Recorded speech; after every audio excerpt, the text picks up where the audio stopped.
Hi, എല്ലാവർക്കും D K വ്ലോഗിലേക്ക് സ്വാഗതം. എല്ലാവരും സുഖമായിട്ടിരിക്കുന്നോ? ഇവിടെ ഞങ്ങളും നല്ല സുഖമായി തന്നെ ഇരിക്കുന്നു. ഇന്ന് ഞാൻ ട്രൈ ചെയ്യാൻ പോകുന്നത് നമ്മുടെ പാവയ്ക്ക തീയലാണ് കേട്ടോ. പാവയ്ക്ക തീയലിന് രണ്ടൂന്ന് പാവയ്ക്ക ഞാൻ എടുത്ത് വെച്ചിട്ടുണ്ട്. രണ്ടെണ്ണം മാത്രമേ ഞാൻ എടുത്തുള്ളൂ. ബാക്കി പാവയ്ക്കൊക്കെ ഞാൻ തിരിച്ച് ഫ്രിഡ്ജിലേക്ക് തന്നെ വെച്ചു. എന്നിട്ട് ഞാൻ അത് നന്നായിട്ട് വാഷ് ചെയ്ത് പ്ലേറ്റിലേക്ക് ആക്കി വെച്ചിട്ടുണ്ട്. ഇത് നമ്മൾ വട്ടം അരിഞ്ഞിട്ട് അതിനകത്ത് കുരുവൊക്കെ കളഞ്ഞ് ചെറുതായിട്ട് കനം കുറച്ചൊന്ന് അരിഞ്ഞ് വെക്കണം. അതിന് വേണ്ടിയിട്ട് ഞാൻ കുരുവൊക്കെ കളഞ്ഞ് നന്നായിട്ടൊന്ന് ക്ലീനാക്കി വെച്ചിട്ടുണ്ട്, കഴുകി വെച്ചിട്ടുണ്ട്. എന്നിട്ട് ഇതിന് കനം കുറച്ച് നന്നായിട്ട് അരിയണം. അത് ഞാൻ അരിഞ്ഞിടുന്നത് ഉപ്പ് വെള്ളത്തിലേക്കാണ്. ഉപ്പും മഞ്ഞൾപ്പൊടിയും ചേർത്ത് വെള്ളത്തിലേക്കാണ് ഇത് അരിഞ്ഞിടുന്നത്. എന്തുകൊണ്ടാണെന്ന് വെച്ച് കഴിഞ്ഞാൽ നമ്മൾ അരിഞ്ഞിടുമ്പോഴേക്കും ഇതിനകത്ത് കയ്പ്പൊക്കെ ഉണ്ടെങ്കിൽ പോകുമെന്നാണ് പറയുന്നത്. നല്ല കയ്പ്പും പാവയ്ക്കൊക്കെ ആണെങ്കിൽ കയ്പ്പ് കുറയ്ക്കാൻ പറ്റും എന്നാണ്. മൊത്തം കയ്പ്പും പോകുന്നില്ല, എങ്കിലും പാവയ്ക്കാണല്ലോ ചെറിയൊരു കയ്പ്പുണ്ടാവും. അങ്ങനെ ഞാനത് റെഡിയാക്കി വെച്ചു. പിന്നെ കുറച്ച് ചുവന്നുള്ളി എടുത്തിട്ട് അതിൻ്റെ തൊലിയൊക്കെ കളഞ്ഞ് നന്നായിട്ട് ക്ലീൻ ചെയ്ത് കഴുകി വൃത്തിയാക്കി അതും ഞാൻ കനം കുറച്ച് അരിഞ്ഞ് വെച്ചിട്ടുണ്ട്. ചുവന്നുള്ളി പൊളിക്കാനുള്ള മടി കാരണം ഒത്തിരി ചുവന്നുള്ളി ഞാൻ ചേർത്തില്ല കേട്ടോ, കുറച്ചേ എടുത്തോളൂ. പിന്നെ ഞാൻ തേങ്ങ നന്നായിട്ട് ചിരണ്ടി വെച്ചിട്ടുണ്ട്. അതും വറുത്തരച്ചാണല്ലോ നമ്മൾ വയ്ക്കുന്നത്. അപ്പോൾ അതിന് വേണ്ടിയിട്ട് ഞാൻ ചട്ടി അടുപ്പത്ത് വെച്ചു. എന്നിട്ട് അതിലേക്ക് ഞാൻ തേങ്ങയൊക്കെ ഇട്ട് നന്നായിട്ടൊന്ന് വറുത്തെടുക്കുന്നുണ്ട്. വറുത്തെടുക്കുമ്പം ഞാൻ ഇതിനകത്ത് ഓയിലൊന്നും ചേർക്കാതെയാണ് ആദ്യമേ വറുക്കാനായിട്ട് ഇടുന്നത്. ആദ്യമേ തന്നെ നമ്മൾ ഓയിലൊക്കെ ചേർത്ത് വറുക്കാനായിട്ട് വറുത്ത് തുടങ്ങുമ്പോഴേക്കും പെട്ടെന്ന് തന്നെ നമുക്ക് കളർ ചേഞ്ച് വരും. തേങ്ങ മൂത്തെന്ന് നമ്മൾ ഓർക്കും. അങ്ങനെ നമ്മൾ അതെടുത്തിട്ട് അരച്ച് കറിയൊക്കെ വെച്ച് കഴിയുമ്പോഴേക്കും നോക്കുമ്പോഴായിരിക്കും ചിലപ്പം കറിക്ക് കളറൊന്നും ഉണ്ടാവില്ല, നല്ലൊരു ടേസ്റ്റും നമുക്ക് കിട്ടത്തില്ല. അത് കാരണം ഞാൻ ആദ്യം തന്നെ തേങ്ങ ജസ്റ്റ് ഇങ്ങനെ വറുത്തെടുക്കണേ ഉള്ളൂ. ഓയിൽ പിന്നീടാണ് ഒഴിച്ചു കൊടുക്കുന്നത്. നന്നായിട്ടൊന്ന് മൂത്ത് വരുമ്പോഴാണ് കളറൊക്കെ മാറി നല്ല ഗോൾഡൻ കളറൊക്കെ ആയി കഴിയുമ്പോഴേക്കും ഞാൻ എണ്ണ ആഡ് ചെയ്ത് കൊടുക്കുന്നുള്ളൂ. അപ്പോഴേക്കും നന്നായിട്ട് ഞാൻ വഴറ്റി കൊടുക്കുന്നുണ്ട്. വറുത്തിട്ട് കൊടുക്കാനായിട്ട് നന്നായിട്ട് ഇളക്കുന്നുണ്ട്. ഇളക്കിയെടുത്ത് അത് നന്നായിട്ടൊന്ന് മൂത്ത് വരാനായിട്ട് നമ്മൾ കൈ മാറാണ്ട് തന്നെ നമ്മൾ ഇളക്കിക്കൊണ്ടിരിക്കണം കേട്ടോ. എങ്കിലും ഉള്ളത് നമ്മൾ എല്ലാ പീരയും ഒരുപോലെ നമുക്ക് മൂത്ത് കിട്ടുകയുള്ളൂ. അല്ലെങ്കിൽ പലതായിട്ട് ഇങ്ങനെ കിടക്കും. നമ്മളത് ഇട്ടിട്ട് വേറെ വഴിക്ക് പോകാനും പാടില്ല. അതെല്ലാം നന്നായിട്ട് ഒരുപോലെ വറുത്തെടുത്ത് നമ്മൾ വേറെ വഴിക്ക് അതിട്ടിട്ട് പോയി കഴിഞ്ഞാൽ നമുക്ക് തേങ്ങ കരിഞ്ഞു പോകും. അതുകൊണ്ട് നമ്മൾ അതിൻ്റെ ചോട്ടിൽ നിന്ന് മാറരുത്. അങ്ങനെ ഞാൻ കൈയെടുക്കാതെ തന്നെ നന്നായിട്ട് ഇളക്കി കൊടുക്കുന്നുണ്ട്. അതിന് ശേഷം 2-3 വറ്റൽമുളകൊക്കെ ഞാൻ ആഡ് ചെയ്ത് കൊടുക്കുന്നുണ്ട്. ഒരു 3-4 ഇട്ടിട്ടുണ്ട്. അത് മുളക് പൊടി എന്നിട്ട് അതിൽ കുറച്ച് ചേർത്ത് കൊടുക്കുന്നുള്ളൂ. പിന്നെ ഞാൻ എണ്ണ വെച്ചു. തൊട്ടപ്പുറത്ത് തന്നെ ഒരു ചീനച്ചട്ടിയിൽ എണ്ണയൊക്കെ ഒഴിച്ച് അതിനകത്തിട്ട് ഞാൻ കുറച്ച് പാവയ്ക്കൊക്കെ അരിഞ്ഞിട്ട് പച്ചമുളകും ഇട്ട് അരിഞ്ഞത് ചേർത്ത് പിന്നെ ചുവന്നുള്ളി ഞാൻ ഒപ്പം തന്നെ ഇട്ട് കൊടുക്കുന്നുണ്ട്. സെപ്പറേറ്റ് ചെയ്യേണ്ടവർക്ക് അങ്ങനെയും ചെയ്യാം. ആദ്യം പാവയ്ക്ക വഴറ്റിയെടുത്തതിന് ശേഷം അത് മാറ്റിയിട്ട് ചുവന്നുള്ളി വഴറ്റിയെടുക്കുന്നവരുണ്ട്. അതെങ്ങനെയാണെന്ന് വെച്ചാൽ നമ്മുടെ ഇഷ്ടം പോലെ നമുക്ക് ചെയ്യാം. ഞാൻ എന്തായാലും നേരം കുറവുണ്ട്. ഇത് രണ്ടും ഒന്നിച്ച് ഇട്ട് വഴറ്റിയാണ് എടുക്കുന്നത്. അപ്പോൾ അതൊന്ന് നന്നായിട്ട് ഇളക്കി തട്ടിപ്പൊത്തി വെക്കുന്നുണ്ട്. നന്നായിട്ടൊന്ന് ഇളക്കി നമ്മൾ മെഴുക്കുവരട്ടിയൊക്കെ ഉണ്ടാക്കണ പോലെ തന്നെ കുറച്ച് വെളിച്ചെണ്ണയിൽ ഇതെല്ലാം കൂടി നന്നായിട്ടൊന്ന് ഇളക്കി കൊടുത്തിട്ട് ഒരടപ്പിട്ട് മൂടി ഒന്ന് വേവിക്കാനായിട്ട് വെക്കുന്നുണ്ട്. പിന്നെ ഞാൻ അപ്പുറത്ത് അന്നേരം നമ്മുടെ തേങ്ങയും നമ്മൾ നോക്കണം, അല്ലെങ്കിൽ തേങ്ങ കരിഞ്ഞു പോകുമല്ലോ. അതുകൊണ്ട് നന്നായിട്ടൊന്ന് ഇളക്കി കൊടുത്ത് കരിവൊന്നും ഉണ്ടാകാതിരിക്കാനായിട്ട് നന്നായിട്ട് നമ്മൾ തേങ്ങയെ ശ്രദ്ധിക്കണം. നന്നായിട്ട് ഇളക്കി കൊടുക്കണം. അതിന് ശേഷം നമ്മൾ അതിലേക്ക് കറിവേപ്പിലയും ഒക്കെ ആഡ് ചെയ്ത് കൊടുത്താൽ ടേസ്റ്റ് കൂടും. അപ്പോൾ കറിവേപ്പിലയും നമ്മൾ ഇടണം. ഒരുമാതിരി നമുക്ക് ഇപ്പം തന്നെ തേങ്ങ നന്നായിട്ടൊന്ന് ചുമന്ന് വന്നിട്ടുണ്ട്. ഒരു ഗോൾഡൻ കളറായിട്ടുണ്ട്, ലൈറ്റ് ഷെയ്ഡായിട്ടുണ്ട്. എല്ലാ പീരിയൊന്നും ആയിട്ടില്ല. അപ്പം നമ്മൾ നന്നായിട്ടൊന്ന് ഇളക്കി കൊടുത്തോണ്ടേ ഇരിക്കണം കേട്ടോ. എന്നിട്ട് അതിലേക്ക് നമ്മൾ കുറച്ച് കറിവേപ്പിലയൊക്കെ ഇട്ട് കൊടുക്കണം. കറിവേപ്പില ഇട്ടിട്ട് അതും കൂടെ ചേർത്ത് നന്നായിട്ടൊന്ന് വഴറ്റി അപ്പം തന്നെ നല്ല ഒരു മണം നമുക്ക് കിട്ടും. നല്ലൊരു സ്മെല്ലായിരിക്കും. കറിവേപ്പിലയും തേങ്ങ വറുക്കുമ്പോൾ തന്നെ നല്ലൊരു സ്മെല്ല് വരും. അപ്പോൾ പിന്നെ കറിവേപ്പിലയും കൂടെ ആകുമ്പം പറയണ്ടല്ലോ. അങ്ങനെ നന്നായിട്ടൊന്ന് ഇളക്കി വറുത്ത് നന്നായിട്ടൊന്ന് ചുമക്കെ ഞാനത് വറുത്തെടുക്കുന്നുണ്ട്. നന്നായിട്ട് ചുമക്ക തന്നെ കിട്ടണം. അതിന് വേണ്ടിയിട്ട് ഞാൻ ആ അരപ്പ് നന്നായിട്ട് ഇപ്പം ഈ പാകത്തിന് നമ്മളെടുത്ത് അരച്ചാലും വലിയ കളറൊന്നും ഉണ്ടാവില്ല.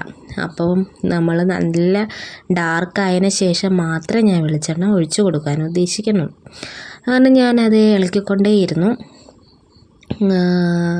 അത് തന്നെ ഞാൻ തുടർന്നുകൊണ്ടിരുന്നത്. ഇനി ഞാൻ തൊട്ടപ്പുറത്ത് നിൽക്കുന്ന പാവയ്ക്ക നമ്മൾ വഴറ്റാനായിട്ട് നമ്മൾ മൂടി വെച്ചിട്ടുണ്ടായിരുന്നു. അപ്പോൾ അതും ഞാൻ ഇടയ്ക്ക് ശ്രദ്ധിക്കുന്നുണ്ട്. അതും ഞാൻ ഇടയ്ക്കൊന്ന് ഇളക്കി കൊടുക്കുന്നുണ്ട്. രണ്ടും ഞാൻ ഒരേ സമയം അപ്പുറത്തും ഇപ്പുറത്തുമായിട്ടാണ് വെച്ചത്, അതുകൊണ്ടാണ്. എന്നിട്ട് ഞാൻ അത് രണ്ടും ഒരേപോലെ ഇളക്കി കൊടുക്കുന്നുണ്ടായിരുന്നു. അതും ഒന്ന് മൂത്തൊക്കെ വരുന്നുണ്ടെന്ന് അടച്ച് വെച്ച് വേകുമ്പോഴേക്കും പെട്ടെന്ന് തന്നെ അത് ശരിയായിട്ട് വരും. ചിലത് വറുത്ത് കോരി വയ്ക്കുന്നവരുണ്ട്. ഞാൻ ഒത്തിരി മൂപ്പിക്കണമൊന്നുമില്ല, ജസ്റ്റ് ഒന്ന് ഒരു മെഴുക്കുവരട്ടി പരുവത്തിന് ആക്കിയെടുക്കുന്നത് മാത്രമേ ഉള്ളൂ. വീണ്ടും ഞാനതൊന്ന് മൂടി വയ്ക്കുന്നുണ്ട്. പിന്നെ ഞാൻ ആ തേങ്ങ വീണ്ടും നന്നായിട്ടൊന്ന് ഇളക്കി കൊടുത്ത് ഇപ്പം തന്നെ നല്ല കളർ ഷെയ്ഡൊക്കെ ആയി മാറിയിട്ടുണ്ട്. നല്ല ഗോൾഡൻ കളറായിട്ടുണ്ട്. ചിലരൊക്കെ അതിനകത്ത് മല്ലിയും ചേർക്കും കേട്ടോ. മല്ലി ഇഷ്ടമുള്ളവർക്ക് ചേർക്കാൻ. ഞങ്ങളങ്ങനെ മല്ലി അധികം ചേർക്കാറില്ല, അതുകൊണ്ട് ഞാൻ മല്ലി ആഡ് ചെയ്യുന്നില്ല. മല്ലിപ്പൊടി ചേർക്കുന്നവരുണ്ട്, മല്ലി ചേർക്കുന്നവരുണ്ട്. ഇതിലാലൊന്നും ഞങ്ങളുടെ അങ്ങോട്ട് ഇടാറില്ല. മുളക് പൊടിയും മഞ്ഞൾപ്പൊടിയും മാത്രമേ ആഡ് ചെയ്യാറുള്ളൂ. പിന്നെ ഈ വറ്റൽമുളക് ചേർക്കും, കറിവേപ്പില ചേർക്കും, അത്രേ ഉള്ളൂ. അപ്പോൾ ആ രീതിക്ക് തന്നെ ഞാനും വെക്കുന്നത്. വീട്ടിൽ വെക്കുന്ന രീതി അത് തന്നെ ഞാൻ കാണിക്കുന്നതെന്നേ ഉള്ളൂ. മല്ലിപ്പൊടി ആഡ് ചെയ്യാൻ ഇഷ്ടമുള്ളവർക്ക് അങ്ങനെ ആഡ് ചെയ്ത് വെക്കാം കേട്ടോ. അപ്പം അത് നന്നായിട്ട് ആ തേങ്ങയൊക്കെ നന്നായിട്ടൊന്ന് മൂത്ത് വന്നിട്ടുണ്ട്. എല്ലാം ഒരേപോലെ, ഏകദേശം ഒരേപോലെ എല്ലാ പീരയും മൂത്ത് വന്നിട്ടുണ്ട്. അപ്പം നമ്മൾ ഇളക്കി കൊടുക്കുന്നത് നിർത്തരുത് കേട്ടോ. നന്നായിട്ട് ഇളക്കി കൊടുത്തോണ്ടേ ഇരിക്കണം. ഇച്ചിരി പണിയുള്ള പരിപാടി തന്നെയാണ്. തീയലുണ്ടാക്കുമ്പോൾ നമുക്ക് ഇച്ചിരി സമയം പൊക്കുള്ള പരിപാടി. നല്ല ടൈം എടുക്കും തേങ്ങയൊക്കെ ഒന്ന് വറുത്ത് എടുത്ത് വരണമെങ്കിൽ. അപ്പം നമ്മൾ അതിന് വേണ്ടിയിട്ട് കൈ എടുക്കാണ്ട് തന്നെ ചെയ്തുകൊണ്ടിരിക്കണം. പിന്നെ പെട്ടെന്ന് നമുക്ക് കരിഞ്ഞൊക്കെ പോയി കഴിഞ്ഞാൽ ഇങ്ങനെ ഇളക്കാനൊക്കെ താമസം വരുമോ, അല്ല നമ്മളതിട്ടിട്ട് അടുത്ത പണിക്ക് പോവുമോ ഒക്കെ ചെയ്ത് കഴിഞ്ഞാൽ അത് നന്നായിട്ട് കരിഞ്ഞു പോയാൽ, ചെറിയൊരു കരിവ് വന്നാൽ തന്നെ നമ്മുടെ കറിയുടെ ടേസ്റ്റ് മാറിപ്പോവും. അപ്പം ഞാൻ അതിലേക്ക് കുറച്ച് മുളക് പൊടി ആഡ് ചെയ്ത് കൊടുത്തിട്ട് വീണ്ടും നന്നായിട്ടൊന്ന് ഇളക്കി കൊടുക്കുന്നുണ്ട്. പിന്നീട് അതിലേക്ക് മഞ്ഞൾപ്പൊടിയും ഞാൻ ആഡ് ചെയ്യുന്നുണ്ട്. എന്നിട്ട് നന്നായിട്ടൊന്ന് ഇളക്കി കൊടുത്ത് ഓയിലും ഒഴിക്കണം. ഇനി ഓയിലും ഒഴിച്ചിട്ട് നന്നായിട്ടൊക്കെ ഒന്ന് ഇളക്കി കൊടുക്കുന്നുണ്ട്. ഇപ്പോൾ ചുമന്ന് വന്നില്ല. അപ്പം നമ്മൾ ഓയിലൊക്കെ ആഡ് ചെയ്തിട്ട് ഇനി ഇളക്കിയാലും കുഴപ്പമൊന്നും ഉണ്ടാവില്ല. നമുക്ക് അരച്ചെടുക്കുമ്പോഴും കറിക്ക് അതേ നല്ലൊരു നിറവും ടേസ്റ്റും ഒക്കെ ഉണ്ടാവും. അപ്പോൾ ഞാനിതിങ്ങനെ നന്നായിട്ടൊന്ന് ഇളക്കി മൂപ്പിച്ച് എടുക്കുന്നുണ്ട്. ഒരു ഇച്ചിരിയും കൂടെ ഡാർക്ക് ഷെയ്ഡ് ആകാനാണ് ഞാൻ വീണ്ടും ഇളക്കിക്കൊണ്ടിരിക്കുന്നത്. പിന്നെ അതിലേക്ക് ഞാൻ കുറച്ച് മഞ്ഞൾപ്പൊടി ആഡ് ചെയ്യുന്നുണ്ട്.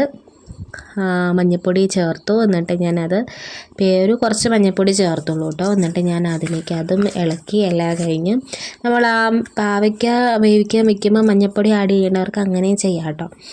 എങ്ങനെയാണെന്ന് വെച്ചാൽ നമ്മുടെ ഇഷ്ടം പോലെ. പിന്നെ ഞാൻ ഇതെല്ലാം കൂടെ ആ കൂട്ടെല്ലാം കൂടെ ചൂടാറിയതിന് ശേഷം ഞാൻ ജാറിലേക്ക് മാറ്റി അത് ആദ്യം ഒന്ന് പൊടിച്ചെടുക്കും. നന്നായിട്ടൊന്ന് ക്രഷ് ചെയ്തെടുത്തതിന് ശേഷം പിന്നീടാണ് ഞാൻ ഇച്ചിരി വെള്ളം കൂടെ ഒഴിച്ച് അരയ്ക്കുന്നുള്ളൂ. സാധാരണ നമ്മൾ കല്ലിലൊക്കെ അരയ്ക്കുമ്പോൾ വെള്ളം ചേർക്കാതെയാണ് അരച്ചെടുക്കുന്നത്. എന്നിട്ട് പിന്നെ ചട്ടിയിലേക്ക് ഇങ്ങനെ വെളിച്ചെണ്ണ ഒഴിച്ച് അതിലേക്ക് കടുകൊക്കെ ചേർത്ത് കടുക് പൊട്ടിയതിന് ശേഷം ചീനച്ചട്ടിയിലിരിക്കുന്ന മറ്റേ പാവയ്ക്ക വഴറ്റിയതെടുത്ത് നമ്മളിതിലേക്ക് ആഡ് ചെയ്ത് കൊടുക്കുന്നുണ്ട്. അത് ഇതിനകത്തോട്ട് നന്നായിട്ടൊന്ന് ആഡ് ചെയ്ത് കൊടുക്കുന്നുണ്ട്. മുഴുവനും ഞാൻ ഇതിലേക്ക് ആഡ് ചെയ്തു. എന്നിട്ട് നന്നായിട്ടൊന്ന് വഴറ്റി കൊടുക്കുന്നുണ്ട്. അതിലേക്കാണ് നമ്മളിനി പുളിവെള്ളമല്ല ഒഴിക്കാൻ പോകുന്നത്. പുളിവെള്ളം നമ്മൾ ആദ്യം തന്നെ എടുത്ത് വെച്ചായിരുന്നു കേട്ടോ. പുളിയിട്ട വെള്ളം നമ്മൾ മാറ്റി വെച്ചിട്ടുണ്ടായിരുന്നു. അത് നന്നായിട്ട് പിഴിഞ്ഞ് ആ പുളിവെള്ളം പാവയ്ക്കയിലേക്ക് നമ്മൾ ഒഴിച്ചു കൊടുക്കുന്നുണ്ട്. എന്നിട്ട് ആ പുളിവെള്ളത്തിൽ കിടന്ന് പാവയ്ക്ക ഒന്ന് തിളയ്ക്കണം. ഞാൻ അതിന് വേണ്ടിയിട്ട് ഒന്ന് അടച്ച് വെച്ച് ഒന്ന് ഇതാക്കുന്നുണ്ട് കേട്ടോ, ഒന്ന് വേവിച്ചെടുക്കുന്നുണ്ട്, വേറെ ഒന്നുമല്ല. അന്നേരം ആ പുളിയൊക്കെ ഒന്ന് പിടിക്കും പാവയ്ക്കയിലൊക്കെ, അതിന് വേണ്ടിയിട്ട് ഞാനൊന്ന് മൂടി വെച്ച് കൊടുക്കുന്നുണ്ട്. അത് കഴിയുമ്പോഴേക്കും അതിനൊരു 5 മിനിറ്റ് കുറച്ച് നേരം വയ്ക്കുന്നുള്ളൂ. അത് കഴിഞ്ഞപ്പോൾ തന്നെ ഞാൻ അതിലേക്ക് നമ്മുടെ അരപ്പ് ചേർത്ത് കൊടുക്കുന്നുണ്ട്. അത് തിളച്ച് ഒരു ഇച്ചിരി പുളിയൊക്കെ പിടിച്ചൊന്നായി കഴിയുമ്പോഴേക്കും ഞാൻ അതിലേക്ക് നമ്മൾ അരച്ച് വെച്ചേക്കുന്ന അരപ്പ് ചേർത്ത് നന്നായിട്ടൊന്ന് ഇളക്കി, ആ പുളിവെള്ളം ഉള്ളത് അതും നമ്മൾ ആഡ് ചെയ്ത് എക്സ്ട്രാ പുളി നോക്കിയിട്ട് ഒഴിച്ചാൽ മതി കേട്ടോ. ആദ്യം നമ്മൾ പുളിവെള്ളം ഒഴിച്ചുല്ലോ, ഇനിയിപ്പം എക്സ്ട്രാ അല്ലാതെ ഇച്ചിരി വെള്ളം ഒഴിച്ച് അരപ്പിനും കഷ്ണത്തിനും പാകത്തിന് വെള്ളം ഒഴിച്ച് നമുക്ക് എടുത്താൽ മതി. ഞാൻ അരപ്പ് കുറേശ്ശായിട്ട് ഇട്ട് കൊടുക്കുന്നുണ്ട്. അങ്ങനെ ഫൈനലി നമ്മളെല്ലാ അരപ്പും നമ്മൾ ചേർത്തു. എന്നിട്ട് നമ്മൾ നന്നായിട്ടൊന്ന് ഇളക്കി കൊടുക്കുന്നുണ്ട്, എല്ലാ കഷ്ണത്തിലേക്കും ആകാനായിട്ട് നന്നായിട്ടൊന്ന് ഇളക്കി കുറച്ച് വെള്ളം കൂടി ഒഴിച്ച് അങ്ങനെ നന്നായിട്ടൊന്ന് വഴറ്റിയെടുക്കുന്നുണ്ട്. എന്നിട്ട് ഇനി അതിലേക്ക് നമുക്ക് കുറച്ച് വെള്ളം കൂടി ഒഴിച്ച് നെകക്കെ ആക്കി തിളപ്പിക്കാൻ വെക്കണം. അങ്ങനെ ഇപ്പോൾ ഒരു നല്ല തീയലിൽ നല്ലൊരു ഷെയ്ഡൊക്കെ ആയിട്ടുണ്ട്. തേങ്ങ ഇപ്പോൾ ഇത്രയും നമ്മൾ അത്രയും മൂപ്പിച്ചാറിനാണ് ഇതുപോലൊരു കളറൊക്കെ വന്നത്. പിന്നെ ചിലർ ജസ്റ്റ് ഒന്ന് ചൂടാക്കി എടുത്ത് പെട്ടെന്ന് തീയിൽ വെക്കുന്നവരുണ്ട്. എനിക്കിങ്ങനെ നല്ല ഡാർക്ക് കളറായിട്ടിരിക്കുന്നതാണ് ഇഷ്ടം. അതുകൊണ്ട് തന്നെ ഞാൻ തേങ്ങ നന്നായിട്ട് മൂപ്പിക്കും. എന്നിട്ട് ഇതിലേക്ക് കുറച്ച് കറിവേപ്പിലയൊക്കെ ഇട്ട് വീണ്ടും ഞാൻ നമ്മൾ ആ പൊടിച്ചപ്പോഴും കറിവേപ്പില ഇട്ടിട്ടുണ്ടായിരുന്നു. കറി തിളയ്ക്കുമ്പോഴും ഞാൻ കറിവേപ്പില ഇടുന്നുണ്ട് കേട്ടോ. എന്നിട്ട് നന്നായിട്ടൊന്ന് കുറുകി വരാനായിട്ട് ഒന്ന് ജസ്റ്റ് ഒന്ന് ചൂടാക്കി തിളപ്പിക്കാനായിട്ട് വെക്കുന്നുണ്ട്. അപ്പോൾ അതൊന്ന് ചെറുതായിട്ടൊന്ന് വറ്റി വരണം. വറ്റി വന്നിട്ട് അധികം വെള്ളം ഇല്ലാതെയാണ് നമ്മൾ തീയിൽ വയ്ക്കുന്നത്.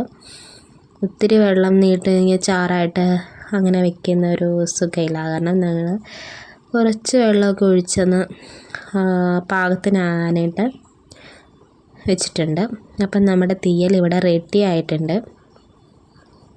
ഈ ഒരു പരുവനം മതി, നല്ല തിക്കായിട്ട് വന്നിട്ടുണ്ട്. അപ്പോഴേക്കും സ്റ്റൗവൊക്കെ ഒന്ന് ഓഫ് ചെയ്ത് അതിന് ചൂടാറുമ്പോഴേക്കും ഒന്നുകൂടി ഒന്ന് കുറുകും കേട്ടോ.